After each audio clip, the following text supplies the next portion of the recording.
उत्तर प्रदेश की राजनीति में इस समय सबसे बड़ा सवाल यही है कि आखिर बहन जी और अखिलेश यादव दोनों ऐसा क्या कर रहे हैं जिसकी मंजिल एक दिखाई दे रही है।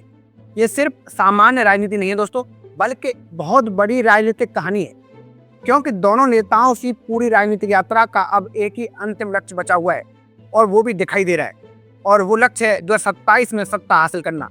दोस्तों, फर्क सिर्फ इतना है कि दोनों के सत्ता से बाहर रहने का समय अलग अलग है।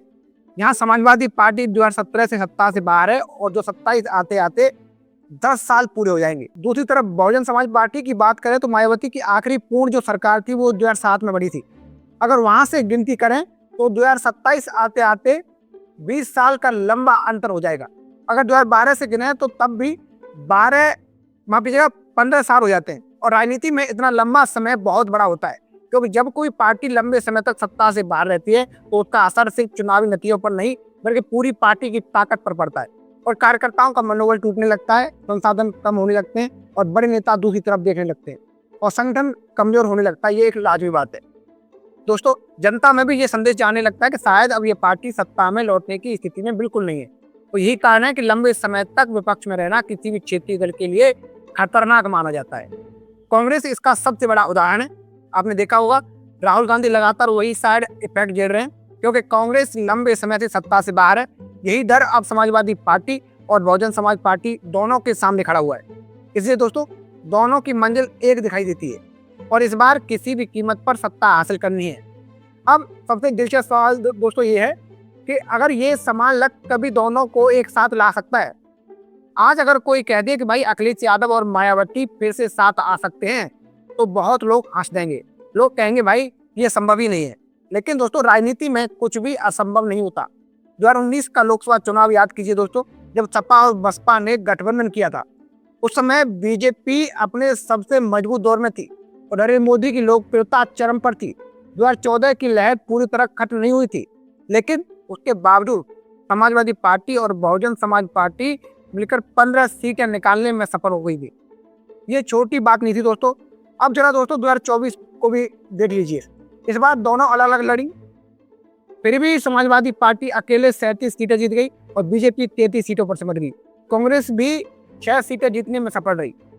अब आप कल्पना कीजिए दोस्तों, अगर कांग्रेस की जगह बसपा और सपा साथ लगती तो क्या तस्वीर बनती। क्या बीजेपी इतनी जो सीटें जीती क्या वो जीत पाती?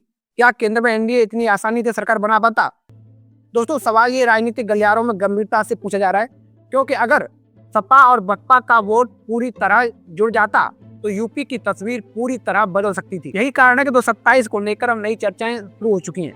विधानसभा चुनाव लोकसभा चुनाव से अलग होते हैं।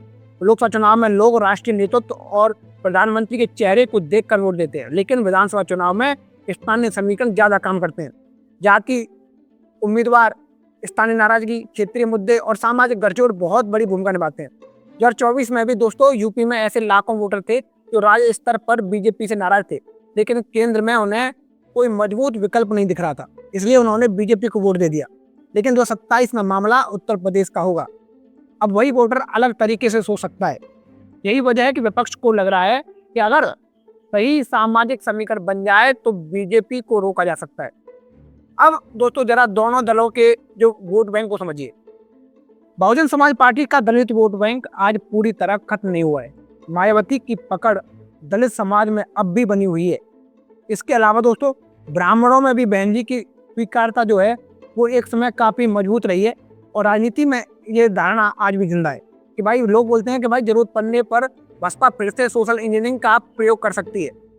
और दोस्तों, दूसरी तरफ समाजवादी पार्टी के पास यादव और मुस्लिम वोट बैंक मजबूत रूप से मौजूद है। 2024 में समाजवादी पार्टी ने गैर यादव पिछड़ों में भी अच्छी पकड़ बनाई थी।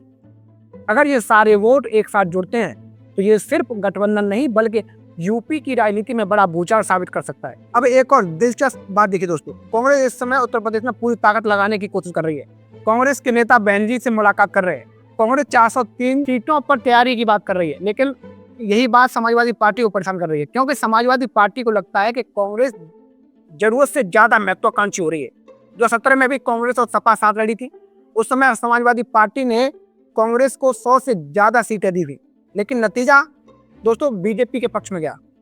अब अखिलेश यादव जी वैसी गलती दोबारा नहीं दोहराना चाहेंगे। तो यही वजह है कि अब समाजवादी पार्टी जिताऊ उम्मीदवार वाले फॉर्मूले की बात कर रही है। अखिलेश यादव दोस्तों पहले ही संकेत दे चुके हैं कि जो जीत सकता है टिकट उसी को मिलेगा।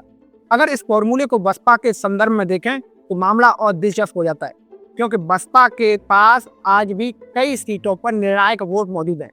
यानी अगर सीटों का तालमेल सही तरीके से हुआ तो बीजेपी के लिए चुनौती बहुत बड़ी हो सकती है। दोस्तों अब बीजेपी की स्थिति भी समझिए। 2014 के बाद उत्तर प्रदेश बीजेपी का सबसे मजबूत किला रहा है, लेकिन 2024 में पहली बार ये संदेश गया कि बीजेपी का किला दरक सकता है। अयोध्या जैसी सीट हारना बीजेपी के लिए बहुत बड़ा संकेत था। पश्चिमी उत्तर प्रदेश में नुकसान हुआ, पिछड़े वर्गों में नाराजगी दिखाई दी, बेरोजगारी और महंगाई जैसे अहम मुद्दे असर डालते नजर आए। यही कारण है कि विपक्ष को लग रहा है कि अगर ये उसका सबसे बड़ा मौका हो सकता है। राजनीति में जब विपक्ष को लगता है कि सत्ता सामने खड़ी है तो पुराने दुश्मन भी दोस्त बन जाते हैं। महाराष्ट्र इसका सबसे बड़ा उदाहरण है। यहाँ शिवसेना, कांग्रेस और एनसीपी जैसी विचारधारा वाली पार्टी एक साथ नजर आई थी और उन्होंने सरकार भी चलाई थी। कर्नाटक और तमिलनाडु में भी अलग अलग मॉडल दिखाई दिए, जहाँ सत्ता के लिए गठबंधन बनाए गए। इसलिए ये कहना कि यूपी में सपा और बसपा कभी साथ नहीं आ सकती, ये राजनीति को कम समझना होगा। हाँ दोस्तों ये बात जरूर है, दोनों दलों के बीच भरोसे की कमी है। 2019 का गठबंधन ज्यादा लंबा नहीं चला। दोनों दलों के कार्यकर्ताओं के बीच जमीन पर जो मामला था वो निपट नहीं पाया। लेकिन जब सवाल अस्तित्व का हो सकता है लेकिन जब सवाल अस्तित्व का हो तब राजनीति नई रास्ते निकाल लेती है। इस समय सवाल चुनाव जीतने का नहीं है, बल्कि राजनीतिक जड़ों को बचाने का है। अगर बसपा 2027 में भी सत्ता से दूर रहती है तो पार्टी के सामने अस्तित्व का संकट और ज्यादा गहरा सकता है। वो तो इसलिए समाजवादी पार्टी के लिए भी उत्तर प्रदेश की सबसे बड़ा आधार है। अगर वहां लगातार सत्ता नहीं मिलती तो माफ कीजिएगा, अगर लगातार सत्ता नहीं मिलती तो संगठन पर दबाव बढ़ जाना तय माना जाता है। यही वजह है कि दोनों की राजनीति अब एक ही दिशा में जाती दिखाई देती है। दोनों का लक्ष्य एक है, दोनों के सामने इस समय कम है। दोनों जानते हैं कि अगर जो 27 निकल गया तो राजनीति और कठिन हो जाएगी। इसलिए दोस्तों उत्तर प्रदेश की राजनीति पर बहुत बारीकी से नजर रखिए, क्योंकि राजनीति संभावनाओं का बहुत बड़ा खेल माना जाता है। आज जो असंभव लगता है वही कल सबसे बड़ा सच बन लगता है। और अगर आने वाले समय में यूपी की राजनीति में कोई बड़ा सामाजिक या राजनीतिक समीकरण बनता दिखाई दे तो हैरान मत होइएगा, क्योंकि इस समय बहन जी और अखिलेश यादव दोनों ही मंजिल एक ही चीज पर टिकाए हुए हैं, वो है 2027 की सत्ता। तो दोस्तों मैं तो आपका अपना मुकेश उपाध्याय। अगर आपको यहाँ जानकारी अच्छी लगी हो तो कमेंट बॉक्स में जरूर बताइएगा। जय हिंद।